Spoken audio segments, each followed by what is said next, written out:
Abang-abang tayo ng booking. Wala pa tayo nakukuha. Time check 1:56. May nakuha na tayong booking.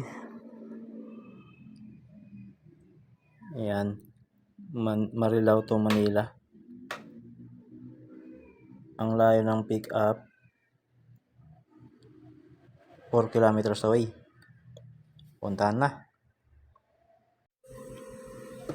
Yung nakuha nating booking Marilao to Manila.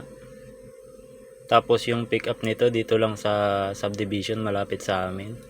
Mula dito sa bahay 4 kilometers away. Kaya puntahan na natin to. Akalain mo nga naman, nakatagpo tayo ng kamag-anak natin dito. Ito yung na-pick up ko, mga damit. Nagkaroon pa ako ng kamag-anak dito sa Marilao. Ito siya, tingnan nyo. Uncle ko pala. Meron tayong nakuhang kasabay. Tamang-tama, dito lang yung pick up. Tapos doon din yung drop off. Kunin na muna natin to. Ito nga pala yung nakuha kong booking. Hindi ko na na-videohan yung pagkakarga. Yung unang booking yung mga tela, mga uniform. Tapos itong pangalawa, full table. Andito na tayo sa Tondo, unang drop off. Dito nga pala to sa may Sanchez Tondo. Yan na yung sa ano, alala mo? Opo ma'am. Dito ako sa may sa may Mercury. Ay, sir, ano ka ba? Wait, lalabas ako.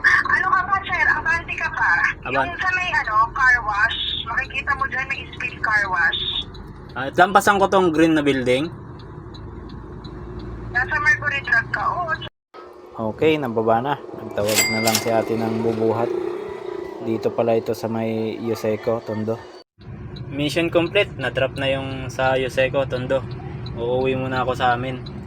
Mula sa drop off, meron lang 2.2 kilometers. Tatambay muna at mamaya pa ang sundo. Hindi na tayo nakatambay.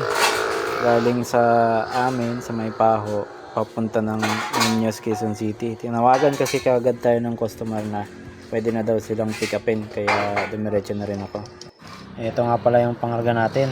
May mga manok, mayroon din yung hamster, tapos mayroon pa silang 3 aso, Belgian na 3. Fast forward, nandito na tayo sa NLEX Balagtas gasoline station. Nilibre tayo ng manginasal ni customer, di rin sila kumain eh. Fast forward ulit, nandito na tayo sa Alaminos, Pangasinan. Dito pala nagpahatid ng mga customer natin. Direct booking pala ito. Ito yung details, ilagay ko na lang dito. At ito, binababa na ni customer yung mga gamit nila.